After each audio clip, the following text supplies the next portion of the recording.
Hey everybody, how's it going? It's Jordan Elsass. You might recognize me from the show Superman and Lois. You, my friends, are watching Completed It with Andy Burrows. It's your one-stop shop for everything pop culture related. Enjoy the show. I know I sure do.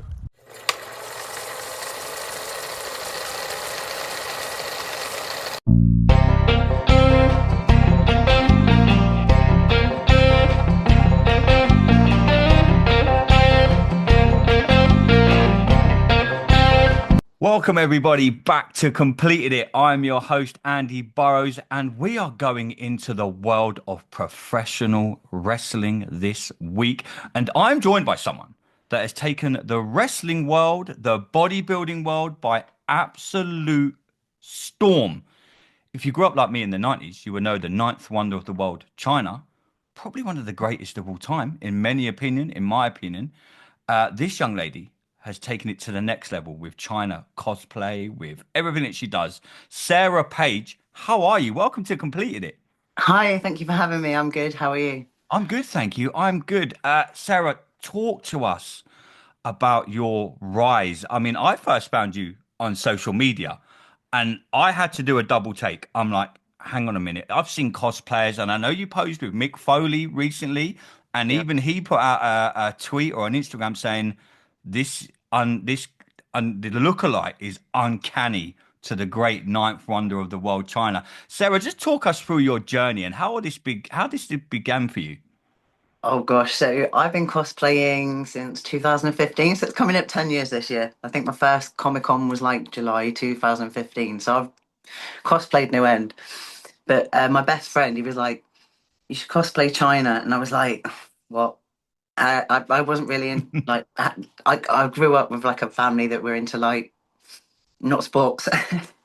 So I'm like, "What?" So I'm like, looked at her, I was like, oh my God, she's incredible. I was like, I can't pull her off. I'm nowhere near big enough because at the time I was like a tiny little size 8 thing. Um, and then I started working out for a cosplay, which ironically was like Jasmine from Aladdin. I was like, I need a six pack for this cosplay. So I started working out. This was like 2019.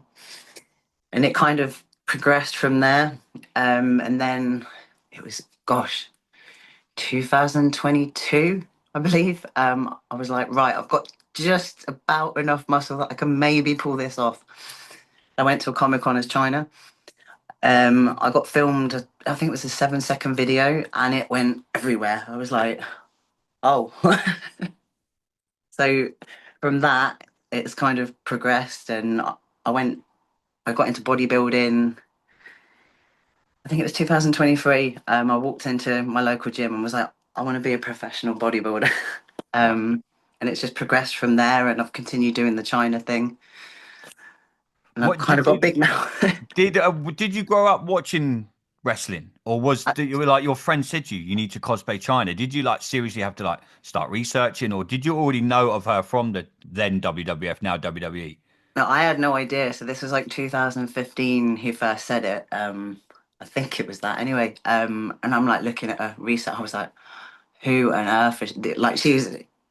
I'm looking at YouTube. I'm like, oh my God, this woman is incredible. She's like nothing you've ever seen.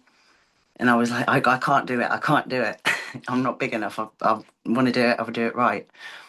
But I started watching wrestling in sort of around 2015 anyway, Hmm. because my ex liked wrestling. Um, and that's when I got into it. So it was the time when Taker came back. Chris Jericho was still wrestling in WWE. Like all of that is what I started watching.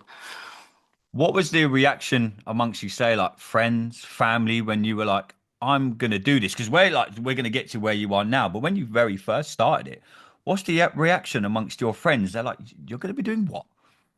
So my best friend, I was like, I told him because he's been on at me for years. Do it, do it. And I was like, right, I'm doing it for this Comic Con. He's like, yes. He's like, he was so excited about it. But my family, they're kind of used to my weirdness. Like I'm the black sheep of the family. I'm into weird stuff compared to them. I know that feeling. I'm a wrestler. I get it. I get it. But yeah, I mean, like you say, so the react when you originally started this and you started looking into research in China, what are some of the hardest things that you found? Because, when she first come into professional wrestling, wrestling back then had been very much, it was divas, it was all blonde hair, there was no one really kicking ass. China debuts in the WWF, and she literally competed with all the men. She won an intercontinental title. She was just on the same level as everyone. What did you find were the biggest pressures when you like started getting into this? And you're like, hang on a minute, I really need to start looking like this woman, like you say, working out. Was that what led to the bodybuilding? I've always want it is completely separate. I've always been interested in bodybuilding. Like I grew up watching Arnold Schwarzenegger, for God's sake. Like I was like, there wasn't really a female that you could like look up to. You're watching people like Arnold and that. And I never was brave enough to do it because I grew up. I had a lot of anxiety, which is why I started cosplaying because it gave me like you're not you for a day, so you can get the Mm. confidence from that. Like I used to be so bad I couldn't talk to people. I was like head down. I'm like didn't want to look at people in the face when I'm talking to them. I'd have a lot of social anxiety. So cosplaying for me has sort of done that. But I suppose the pressure to kind of look as much like China as possible as well as the bodybuilding is a thing. Yeah, I mean, how's it been as you've been going along the journey as now, probably the most famous China cosplayer in the world, I'm going to say, because the likeness is uncanny. It's you must get that all the time, and but that's a good thing for what you do. And I saw you you were at for the Love of Wrestling. The feedback was great. What's been the general feedback from like the members of the public? The wrestling fans they're mad. We are a mad bunch. What's been the feedback for you? Because it is literally like looking at China. And you, like I said, Mick Foley's tweeted out about it, the likeness. What's been the reaction from the fellow wrestlers that you've met at like for the Love of Wrestling, the general public that you've met? What's the reaction been from all of them? So the wrestlers that I've met have all kind of worked with China, so they're like, "Oh my God, you look just like her." Like when I met Mick, he literally because I had a professional photo the first day because like I need a photo of Mick Foley because he's a legend. And I'm stood in the queue and he smiled at me. And when I walked up for my photo, he's like, "You look so much like her." And then the second day on the Sunday, it was a bit quieter. So my friend dragged me over to his table. He's like, "I just wanted her to introduce you to her properly." And he's like, "You look so much like her." It was insane. I met Trish Stratus at a Comic Con, and she basically ran out from her table like China and ran at me. I was like, "Oh my God, Trish Stratus is running at me. What do I do?" So we had like a face-off picture, which is really cool. I was chatting to her about 10 minutes. I've met Chris Jericho. He even said I look so much like her. Then obviously X Pac. He's like, I was worried. I was like, "Oh my That God, I'm must going have to been find weird for him. this." He dated China at some stage in his life as well. That must have been, what was that like when you met him? So Degeneration X is my thing, and I'm like, I'm either going to freak this man out or he's going to be really not. And I'm like, "Oh God!" And I didn't want to look up in the queue. My best friend was with me, and he goes, he's just looked up at you and gone. Yeah. But when I met him, he's like, "You look amazing. You look so much like her." He's like, "I've actually knew about you by because of her estate." And I was like, "Okay, that's really cool." So I didn't freak him out too much, which was good. Wrestling fans, they're the majority of them. They're so amazing. They're like, "I love China so much. It's amazing what you're doing." The reaction is still unreal for me because, to be honest, I wish you could still be here to see the amount of love Yeah. people still have for her. Like it's insane. It's mind blowing at times. But some people are a bit funny about it. They're like, "Oh, get your own gimmick." I'm not a wrestler. No, I'm a yeah, exactly. cosplayer. Get your own, yeah. There's thousands, well, millions of people that do cosplay all over the planet, and it's just the Yeah. fact that what that is as well. Is probably a lot of them. There's a lot of jealousy within the world in general, and you've literally taken something and you've ran with it. And I don't. No one can blame you for what you've done, how you've done it, where you've gone. I think it's tremendous, and all these. How do you handle the negativity that is wrestling online? I mean, I've hosted a podcast since 2020 and I do stuff for the NFL. I do now this, and I always find that you have to take the criticism that you get online. I try and take it with a pinch of salt. I get it. Oh, your podcast is shit, or you get, and you're like, okay, if you don't want to listen or watch, don't. There are plenty of people that do. Hence why I've started this movie one. How have you found the online stuff? Because I follow you on TikTok, and I think it's fantastic. One of the best follows I think I do. But how have you personally, as Sarah, found the online community? How have you handled the pros and cons of that? So to be honest, I do get a lot of nasty comments like, "You look like a man." and No. all that kind of rubbish. I'm like, okay, I've never seen a man with a big chest like me, but okay. Um, leave them to be them, because to be honest, in anything you do, like I had an eating disorder for 10 years. I was skinny. I've been the fat kid at school. I'm built like I am now. No matter what you do, you're going to get someone being negative because they're insecure in themselves. So Mhm. I'm like, you do you. If you're that triggered, you need to do a comment. Thank you for boosting my algorithm. It is what it is. They're no one to me, so I don't care. Yeah. Is You that, have to take it that way. would that be the advice you give anyone? I'm guessing people have come up to you, fellow cosplayers and stuff like that. Is that the kind of advice that you give to people going down this avenue? Because, like you say, you might have struggled a little bit as a kid, and in a way, has this been good for you personally for where you are? Like you said to me at the start of the show, you had anxiety, you couldn't talk to people. Now we're sitting here doing a full on podcast, just having a chat. I mean, has it come kind of full circle for you? Yeah, I never thought I'd get to where I am now. Like if I look back at how I used to be, and to be honest, a lot of that is because of China. So I will say it time and time again to people, like I owe China so much for a woman that I've never met. Like she's given me so much. Mm. What's the reaction been? Have you had it from the inside the China camp? Obviously, I know people still run her estate, and she's still spoken of fondly. We'll get to the WWE side of it in a little bit, but have you had any reaction from like her family or anyone that she like was close to? So I'm actually her estate recognised me as the only official lookalike and cosplayer. So I talk to her estate quite a lot. So it's run by a very close family friend, Robert. And because Jan's not very well, China's mum, so it's mainly Robert that runs it with a team of people. So Robert's the one that I always talk to. Mm. When you looked into the history of China and what she done, obviously she's had so many issues in life, and dealt with a lot of them incredibly well. It was incredibly sad how she passed at the end.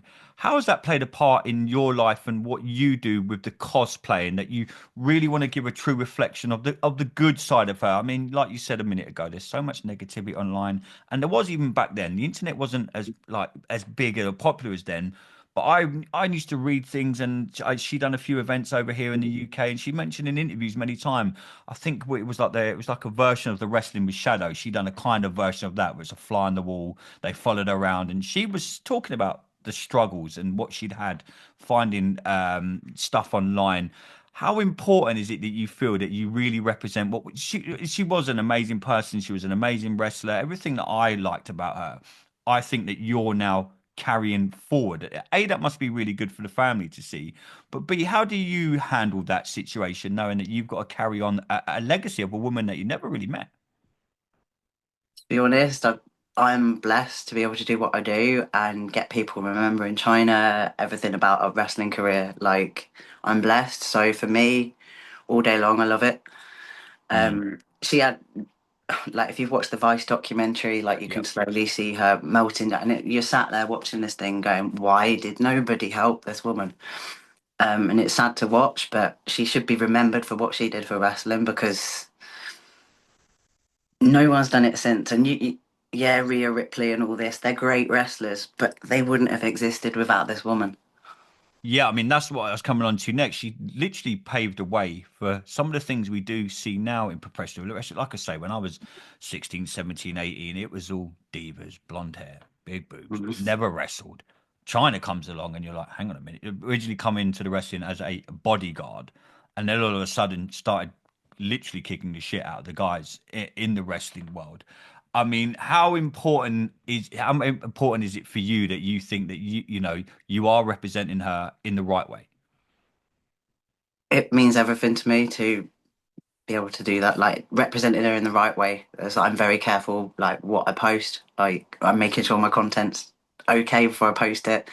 I'll spend ages just making my TikToks, and I'm like, no, that's not right. That's not right. I want to get everything right to be able to be like the best tribute to her as possible. Mm. The relationship with the WWE and China, and I think you've got it as your pin post on your X account about the Hall of Fame. So Hmm. DX are in the Hall of Fame, which obviously China was part with. Do you think we ever see a time where China is recognized more with the WWE. Now Vince McMahon isn't there. A lot of more people seem to be, Demolition. I spoke to them a few months back, and they were like, now they've been recognised. Is it the problem you probably got is the history that Paul Levesque, Triple H, had with China. Now That's married the to the problem. for, now married to a former owner's daughter. Do you think China on her own will ever get the full recognition in the WWE? I really hope so because that's all she ever wanted in life. But with him in charge and her, I'm not sure.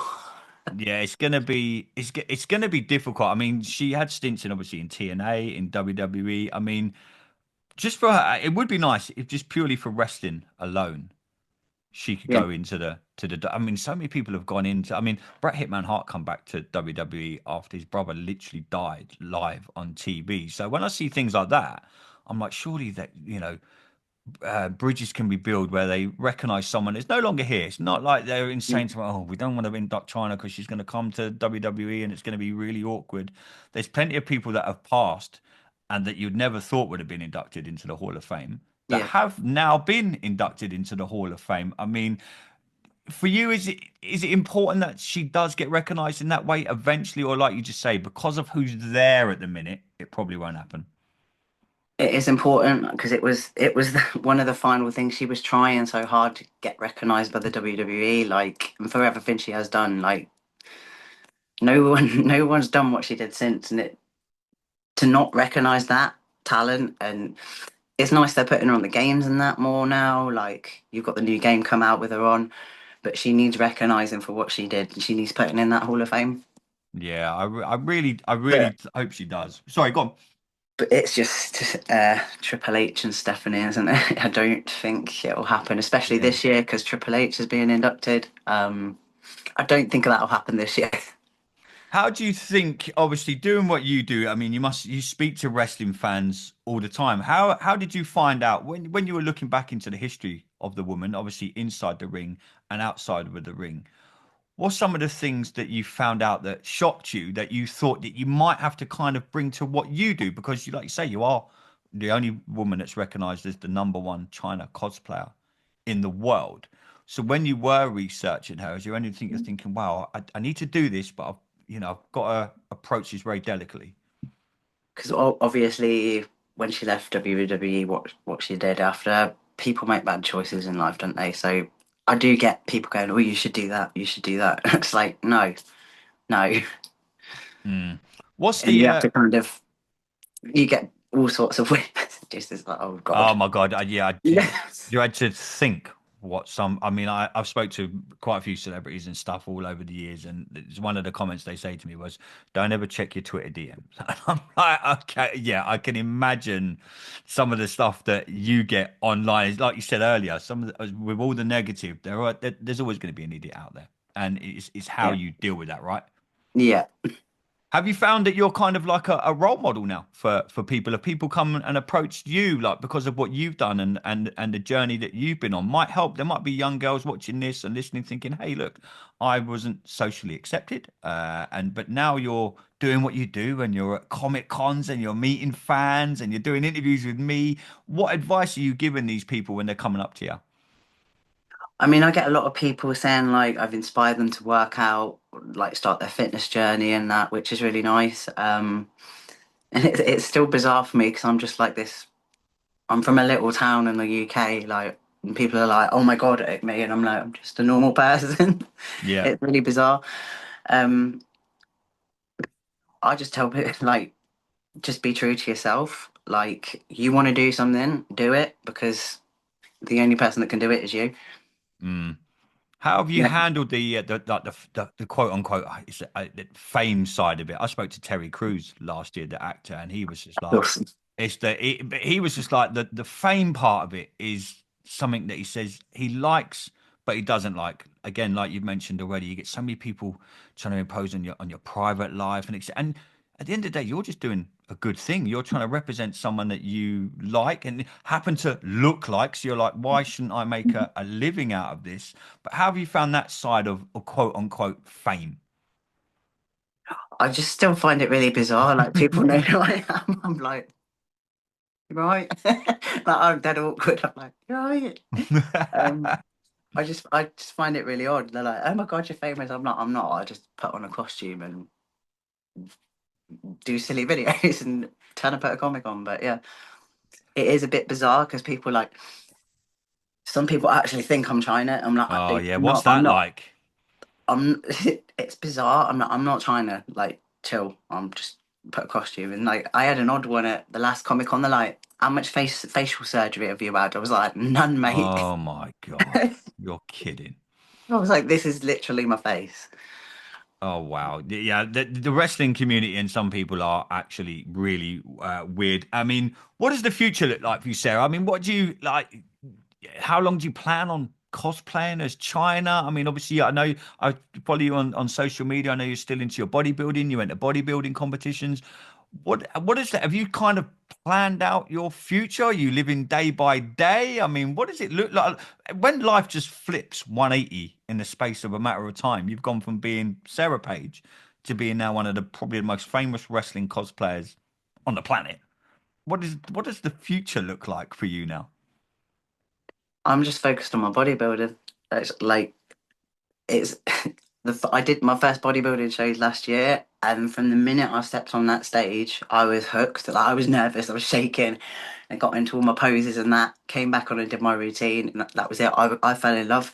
So I want to take it as far as I can go. So the goal is to event like I got my elite IFBB pro card this year, but that's not the one that I want. I want the NPC IFBB pro card, which then would take me to the Arnold Olympia. Oh wow. Eventually, you have to gravitate up the leagues, but that's where I want to get to stand on the Olympia stage. Even if you don't win, you can go. I was there. Wow. I mean, did you ever That's the think goal. when you were growing up that you'd be where you are now? Like you mentioned at the start of the show, you were shy kid, suffered with anxiety. I mean, people say to me, I've been podcasting since 2020 and, I've not always been shy, but I'd never really do things like YouTube and stuff like that. And I'm like, do you know what? If you want to, like you said, if you want to do something, just do it. But when you look back at younger you, does it shock you where you are now? Yeah, like it's a complete flip for me because I was always this quiet kid. I wouldn't really talk to anyone, and I'm like, and now I'm like, you can't really shut me up. No, I'll say what I think. I don't care. That's honestly just preaching to the choir here. I've so many times my mates look at me. Did you just say that? I'm like, life's too short not to Yeah, say exactly. what you think. What's been some of the highlights of what you've been doing so far? Obviously, like you say, I know you're doing a lot of Comic Cons now. You're now with Podstars, our great friends over at Podstars, doing things like this, which is really good. But what's some of the highlights for you so far since you've been doing this? Any like kind of like, oh my fucking god, this is like, have you had any of them moments where you're like, I can't actually believe I'm doing this? So I think my highlight for me was getting recognised by China's estate because that's the closest thing I'm ever going to get to China, really. Uh, I think the most like, oh my god, what the hell's going on moment is I had a really bad time.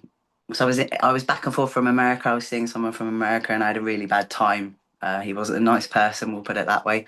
Say no more. Um, so then my best friend messaged because he knows I'm like mad on Chris Jericho's band Fozzy, and they were touring in the UK. So this was when was it? I've forgotten the year. It would be beginning of 2024. Hmm.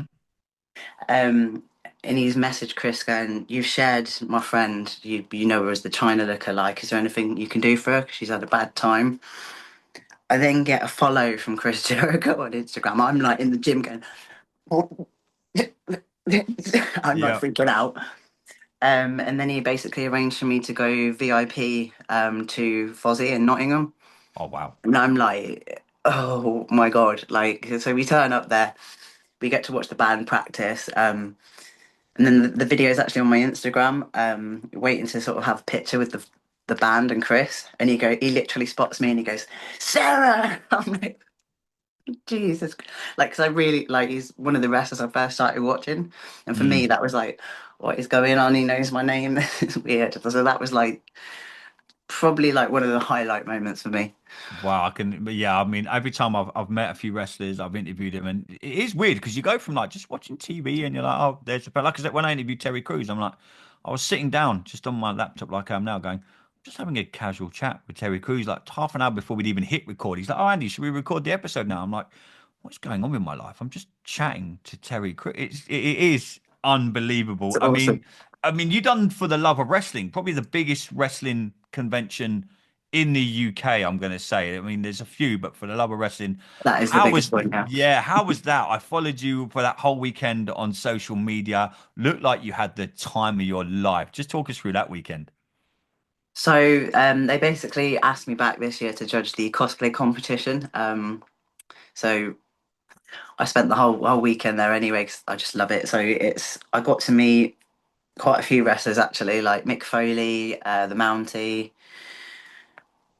Um, I forgot now. I met quite a few of them to be honest. So that was really cool. It's just one of my favorite weekends of the year, and it's before I go into my bodybuilding prep to cut down for shows. So it's like my little one weekender where I can go and have loads of fun. Yeah, But this it was nuts. Like at one point, I had to. One of the guys from Progress had to drag me outside because like, I need to get out. I'm too hot. I'm like sweating, and it's just like picture, picture, picture, picture. I was like, I need to get outside. So he took me outside. I couldn't cool down. I was like sweating really bad. with where this has gone, Sarah. This might sound not a weird question. Would you ever have step in the ring and become that side of China, wrestling a full-on match? Is that something that excites you? I You must get asked it all the time. You might have flitted with it a little bit, but if you ever got approached by anyone, we'll say WWE, TNA, AEW, and went, "We want you to do what you do, but we want you to have some wrestling matches." Is that something that you would do? yeah. I mean, I've been in and out of training, sort of like I'll go back and forth because obviously when you strip right down for a bodybuilding show, you've got no Mm. body fat. Throwing yourself at the floor and everything else is a no go zone. So I've kind of been in and out of training. I've done some valeting, like manager stuff, before, but wrestling a match would be really cool. And I do want to go back to training. How have you Just found the everything's training? been busy. Because we do. There's a local company near me in Milton Keynes, and I've been down to their training facility, and I'm like, yeah, I'm just going to stick to talking about wrestling. Not a cat in hell's chance. Would you? I ran the ropes, and I was like, yep, I'm done. I need a week off work. I mean, I know, I ha- love that.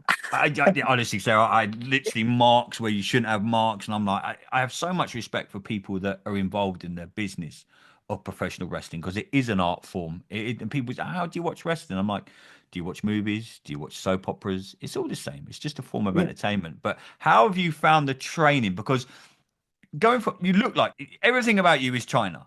But then do you feel that there's an added pressure when you go, right, I'm going to actually try and wrestle now. So when people will see you wrestle, they'll be like, does she wrestle like China? Does she kick ass like China did? How are you finding out? Because like you said at the start, you're just Sarah and you're still you, but then when you step through them ropes, you're not you, if that makes sense. Yeah, I've had it before where people are like, she's trying to be China. I'm not. I just like wrestling. Like wrestling. It's like it was fun for me in practice, like picking up the lads and Samoan dropping them and all that fun stuff. I'm like, the lads are like, no, no, none of the other girls could do it. I'm like, I got you, poof, bang. Love that. But have you found the training? Have you found it okay? Like, is it like, can you eventually see yourself having a full on match? If I really push myself in training, because I was still bobbing in and out of the beginner stuff, so I can do certain things and that, but obviously I'd need a lot more training to be able to be match ready. It'd be cool. I would like to do it, but my focus is the bodybuilding at the minute. How does the bodybuilding affect what you're doing with the China stuff? Because obviously, I'm guessing you have to with the body.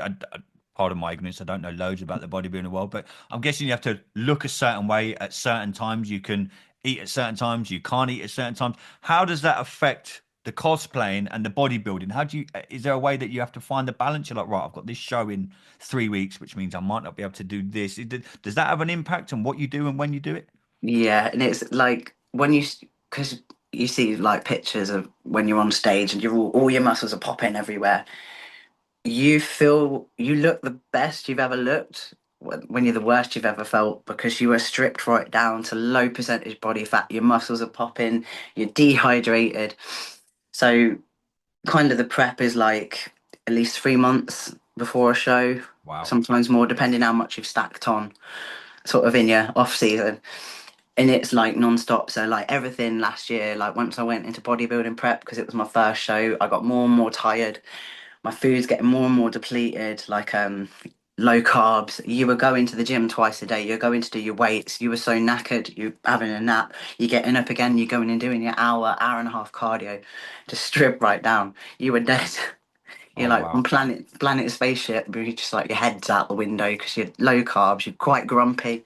So like last year my focus went on all my bodybuilding shows. I was like, I can't do anything else.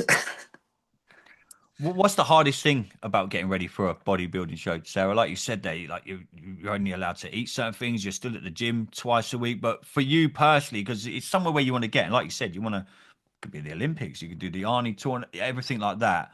What's the hardest thing though when you are training? When you have to, is it more mental because you know you have to be disciplined? You might have friends going, "Hey Sarah, we're doing this weekend," and you're like, "Well, I can't be doing that this weekend because I've got to do Yeah, this." You know, how have you found all that? And what's the hardest thing for you getting ready for a bodybuilding show? cutting out chocolate and sweets. Yeah, impossible. It's impossible, right? Like I am a like my thing is chocolate. Like, I love chocolate. I'm like I've What's been. your favorite chocolate? Oh my gosh. See, hard hitting questions here on Completed It, Sarah. Ooh.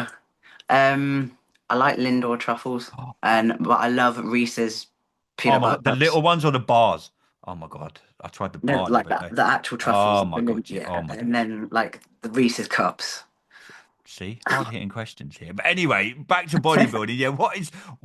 How do you like? What is the biggest struggles with that on that side of it? Is it the mental side of being disciplined? It's the mental side, being disciplined. Like you have people eating food, and you just like, I just you have to take your food everywhere. So you go into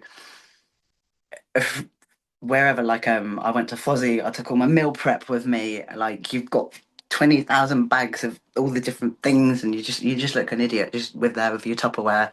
Your friends are eating nice food. It's like Yeah, you can't go out for a curry on a Friday night, or you no. can't go and drink a God's hand me Bacardi. I get it. Sarah, just finishing up, what's been the one best bit of advice that you've been given since you've changed? Like you've come such a long way in where you were, like you've mentioned to me a few times on the show, from where you were to what you're doing now.